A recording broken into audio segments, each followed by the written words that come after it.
दोस्तों, पूरी दुनिया इस समय भारत की विदेश नीति को देख रही है और काफी इम्प्रेस दिखाई दे रही है। बड़े बड़े एनालिस्ट और लीडर ये बयान दे रहे हैं कि ईरान इजराइल का अगर युद्ध रुकवाना है तो भारत इसमें अहम भूमिका निभा सकता है। और पिछले 24 घंटे में भारत ने कुछ बड़े कदम भी उठाए हैं। सबसे पहले अपने जहाज की सुरक्षा के लिए भारत ने अपनी नेवी की तैनाती ईरानियन समुद्री क्षेत्र के पास करने की तैयारी कर ली है। इसके अलावा प्रधानमंत्री नरेंद्र मोदी ने ईरान के राष्ट्रपति को डायरेक्ट फोन किया और तो और जब दुनिया के कई देशों के जहाज स्ट्रेट ऑफ हॉर्मुज में रुक गए तब भारत का 2 तेल टैंकर चुपचाप उसी रास्ते से निकलकर मुंबई पहुंच गया।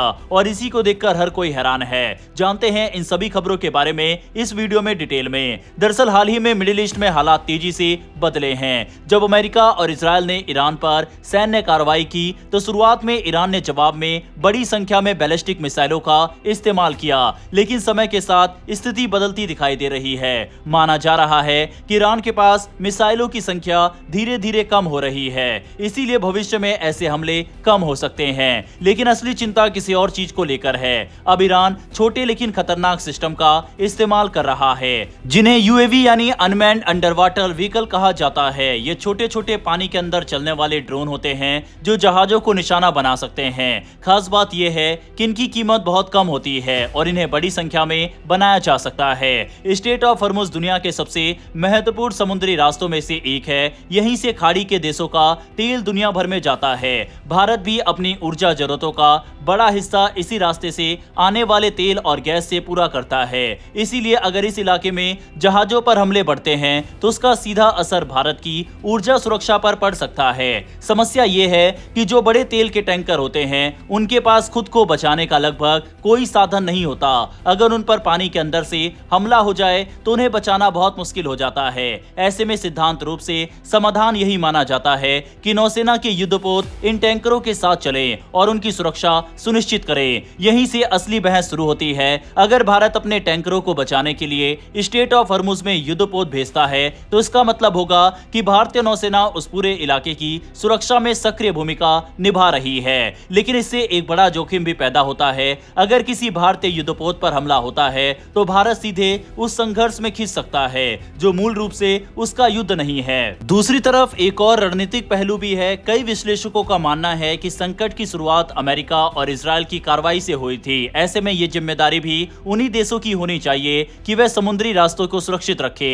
लेकिन अभी तक अमेरिका अपने जहाजों को इस क्षेत्र से दूर रख रहा है और चाहता है कि भारत, चीन, जापान और दक्षिण कोरिया जैसे देश खुद अपने जहाजों की सुरक्षा की जिम्मेदारी उठाए। फिलहाल भारत की स्थिति सावधानी भरी है। भारतीय नौसेना पूरी तरह सतर्क है और जरूरत पड़ने पर कार्रवाई के लिए तैयार है, लेकिन अभी तक उसने अपने जहाजों को वहां तैनात नहीं किया है। आने वाले समय में हालात कैसे बदलते हैं उसी के आधार पर भारत को यह कठिन फैसला लेना पड़ सकता है। अंत में सबसे बड़ा सवाल यही है, क्या भारत को अपनी ऊर्जा सुरक्षा के लिए जोखिम उठाकर नौसेना भेजनी चाहिए या फिर इस संघर्ष से दूरी बनाए रखना ही बेहतर रणनीति होगी। हालांकि भारत इससे पहले अपनी नेवी को ईरानियन वाटर में भेजे उससे पहले एक अच्छी खबर सामने आई है कि भारत का एक जहाज स्ट्रेट ऑफ हॉर्मुज से होते हुए मुंबई पहुंचा।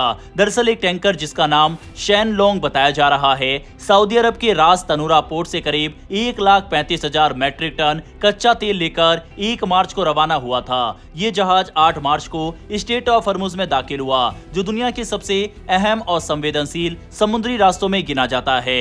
लेकिन जैसे ही जहाज इस इलाके में पहुंचा, अचानक उसका ट्रैकिंग सिग्नल गायब हो गया। असल में जहाज के क्रू मेंबर ने AIS ट्रांसपोंडर बंद कर दिया था।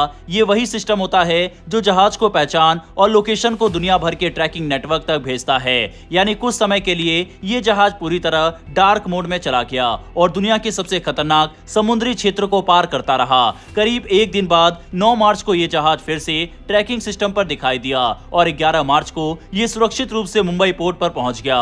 माना जा रहा है कि मौजूदा तनाव शुरू होने के बाद ये भारत के लिए आने वाला पहला कच्चा तेल का जहाज था जिसने स्ट्रेट ऑफ हॉर्मुज को सुरक्षित पार किया। अब असली सवाल यही उठता है कि जब कई देशों के जहाजों को इस रास्ते में रोका जा रहा है, तब भारत के जहाजों को कैसे अनुमति मिल गई? रिपोर्ट्स के मुताबिक इसका जवाब कूटनीति में छुपा है। भारत के विदेश मंत्री एस जयशंकर ने पिछले 2 हफ्तों में ईरान के विदेश मंत्री अब्बास अराक्ची से कई बार बातचीत की। इन बातचीत में मुख्य मुद्दा था भारतीय जहाजों की सुरक्षा और भारत की ऊर्जा जरूरतें। बताया जा रहा है कि इन कूटनीतिक बातचीत के बाद ईरान ने भारतीय जहाजों को इस समुद्री रास्ते से गुजरने की अनुमति देने पर सहमति जताई। यही वजह है कि भारत के कुछ और टैंकर भी अब इस इलाके से सुरक्षित गुजरते हुए दिखाई दे रहे हैं। ये घटना इस बात को भी दिखाती है कि कई बार अंतर्राष्ट्रीय संकट में सिर्फ सैन्य ताकत ही नहीं बल्कि मजबूत कूटनीति भी उतनी ही अहम भूमिका निभाती है। भारत की ऊर्जा जरूरतों का बड़ा हिस्सा इसी समुद्री रास्ते से आता है, इसीलिए इस मार्ग को सुरक्षित रखना भारत के लिए बेहद जरूरी है। इसके अलावा दोस्तों, इस युद्ध के बाद बहुत गिने चुने लीडर हैं जिनकी बातचीत ईरान के राष्ट्रपति से हुई होगी। अगर देखा जाए तो रूस के राष्ट्रपति पुतिन का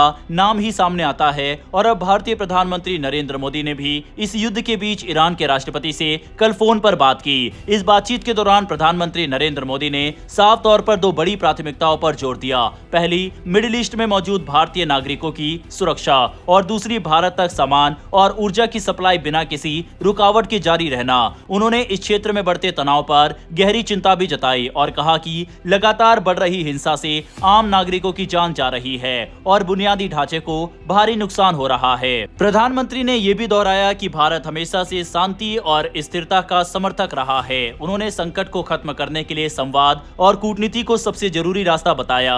यानी भारत का साफ संदेश यह है कि संघर्ष का समाधान सैन्य टकराव से नहीं बल्कि बातचीत से निकलना चाहिए। ये बातचीत ऐसे समय पर हुई जब ईरान ने दुनिया के सबसे महत्वपूर्ण समुद्री रास्तों में से एक स्ट्रेट ऑफ हॉर्मुज पर सख्त नियंत्रण कर दिया है।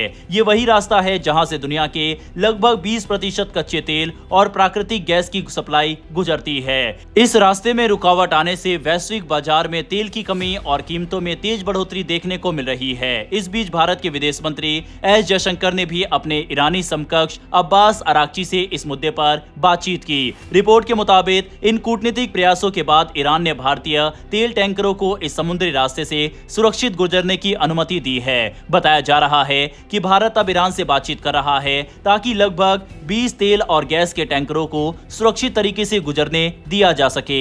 वहीं दोस्तों, प्रधानमंत्री नरेंद्र मोदी की इस बातचीत का असर भी दिखाई दिया। आप स्क्रीन पर आर्टिकल देख सकते हैं। ईरान की तरफ से यह भी साफ कहा गया है कि जो भारतीय झंडे वाला जहाज रहेगा उस पर कोई हमला ईरान की तरफ से नहीं किया जाएगा और उन्हें स्ट्रेट ऑफ हॉर्मुज से गुजरने दिया जाएगा। हालांकि काफी सारे मीडिया में इस तरह की फेक खबर भी फैलाई जा रही है कि भारतीय जहाजों पर ईरान ने हमला किया था, जबकि अभी तक ऐसा कोई भी मामला ईरान की तरफ से सामने नहीं आया है जहां पर भारतीय जहाजों को निशाना बनाया गया हो। ईरान ने दूसरे देशों के झंडे वाले जहाजों पर हमला किया है और उन जहाजों पर कुछ भारतीय व्यक्ति जरूर मौजूद थे। यही कारण है कि इस तरह की फेक खबरें फैलाई जा रही है और अब ईरान की तरफ से साफ कहा गया है कि भारतीय झंडे वाले जहाजों को नहीं रोका जाएगा, जो कि भारत के लिए एक अच्छी खबर है। दूसरी तरफ भारत ने भी ईरान की मदद की है। ईरान ने जब भारत से मदद मांगी कि उनके जहाज को भारत के अंदर डॉक करने की परमिशन दी जाए, ऐसे समय पर जब अमेरिका उनके जहाजों पर हमला कर रहा था तो भारत ने वह परमिशन दी और अभी भी ईरान की नेवी के जहाज और उनकी सेना भारत में मौजूद है। बहरहाल इन सभी खबरों पर अपनी राय कमेंट बॉक्स में लिखकर बताइएगा। साथ ही भारत की फॉरेन पॉलिसी के लिए कमेंट बॉक्स में एक जय हिंद तो बनता है और ऐसी ही डेली वीडियो के लिए नीचे दिए गए सब्सक्राइब बटन को प्रेस कर बेल आइकन को जरूर दबा लें। फिर मिलेंगे ऐसी एक नई वीडियो के साथ। धन्यवाद। जय हिंद, जय भारत।